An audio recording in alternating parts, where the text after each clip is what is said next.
కేసీఆర్ పై CM Revanth చేసిన వ్యాఖ్యలపై విరుచుకుపడ్డారు బీఆర్ఎస్ నేతలు. ముఖ్యమంత్రి హోదాలో ఉన్న విషయాన్ని రేవంత్ గుర్తుంచుకోవాలి అన్నారు. పాలనాపరమైన అనుభవం లేకపోవడం తెలంగాణ ప్రజలకు శాపంగా మారింది అన్నారు. పార్టీ మారిన వారు నిజాయితీగా రాజీనామా చేసి ప్రజా తీర్పు కోరాలంటూ డిమాండ్ చేశారు.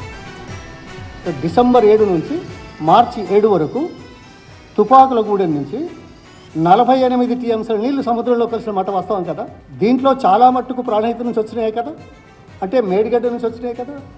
మేడిగడ్డ నుంచి నీళ్లు విడుదల చేశారని టీఆర్ఎస్ మీద ఆరోపణ చేసేటువంటి మహానుభావులు ఈ 100 రోజుల్లో అన్ని టీఎంసీల నీళ్లు పోతుంటే ఎందుకు లిఫ్ట్ చేయలేదనేది మొదటి ప్రశ్న.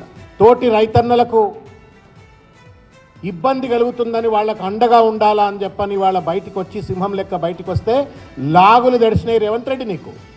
అందుకే గాయత్రి పంప్ ఆన్ చేసినావు, నాగార్జున సాగర్ డ్యామ్ నీళ్లు వదిలిపెట్టే ప్రయత్నం చేసినావు. సిగ్గు లజ్జ లేకుండా మళ్ళీ కేసీఆర్ గారిని ఎల్కా అని చెప్పని చిల్లర మాటలు మాట్లాడే ప్రయత్నం చేసినావు. నీ లాగులే తడిచినాయి, అందుకే గాయత్రి పంపును ఆన్ చేసినావు. సంతానలేమి సమస్యతో బాధపడుతున్నారా? చింతించకండి. సుమారు 90,000 జంటలకు ఆనందం నింపింది ఓఎస్ఎస్ ఫర్టిలిటీ. ఈ రోజే 7825893600 కి కాల్ చేయండి. సంతానోత్పత్తి చికిత్సపై భారీ డిస్కౌంట్లు పొందండి. గుడ్ న్యూస్ చెప్పండి. నీ లాగులే దడిచినాయి, అందుకే నువ్వు నాగార్జున సాగర్ డ్యామ్ ప్రాజెక్టులు మళ్ళా కాలువలో వదిలిపెట్టేట ప్రయత్నం చేసినావు. 2 లక్షల రుణమాఫీ చేస్తే పోయి ఉరుకురికి తెచ్చుకోపో అని చెప్పి నువ్వే కదా. మరి లీగల్ నోటీస్ వస్తున్నాయి కదా రైతులకు, ఏంది బాధ? దాని గురించి కదా ప్రశ్నిస్తుంది. ఏదైనా మాట్లాడచ్చు అంటే నీ ఇక్కడ చాలా గొప్పగా మాట్లాడతాం మేము. రెడీ హ్యాండెడ్గా దొరికినటువంటి ఓటుకు నోటు దొంగవు నువ్వు ఈరోజు ఎంచుకునేటువంటి అభ్యర్థులు కూడా అంతకంటే దొంగలు. మా దగ్గర అక్కడ నల్గొండలో పెట్టుకున్నటువంటి ఎంపీ అభ్యర్థి ఏమో డ్రగ్ స్టార్, డ్రగ్లలో దొరికింది మొన్న రాడిసన్ కేసులో. రఘువీర్ అని పేరు మార్చేసి రఘుచరణ్ అని చెప్పి మార్పిచ్చేసి ఆయన మీద కమిషన్ మీద ఒత్తిడి పెట్టి అక్కడ చేసిండు. ఇక్కడ బొనిగిలో పెట్టిన ఆయననేమో పాప రాహుల్ గాంధీ సంతకమే ఫోర్జరీ చేసినటువంటి దొంగల ముఠా నాయకునికి దొంగలు తప్ప అభ్యర్థులు ఇంకోటి దొరికే పరిస్థితి లేదు. డెఫినెట్గా వరంగల్ పార్లమెంటు నియోజకవర్గంలో ఖచ్చితంగా కాంగ్రెస్ పార్టీ డిపాజిట్ పోగొడతారు.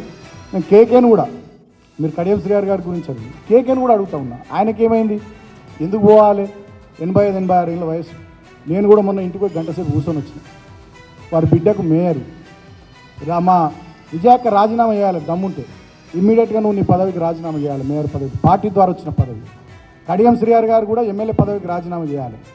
నిన్న మా వాళ్ళు డిమాండ్ చేస్తే ఆయన ఏమంటాడు, గతంలో మీరు ఏర్చుకున్నప్పుడు అందరినీ రాజీనామా చేశాను. నువ్వు నీతిమంతునిగా దానం నాయందరిని కూడా నేను కోరుతా ఉన్నా.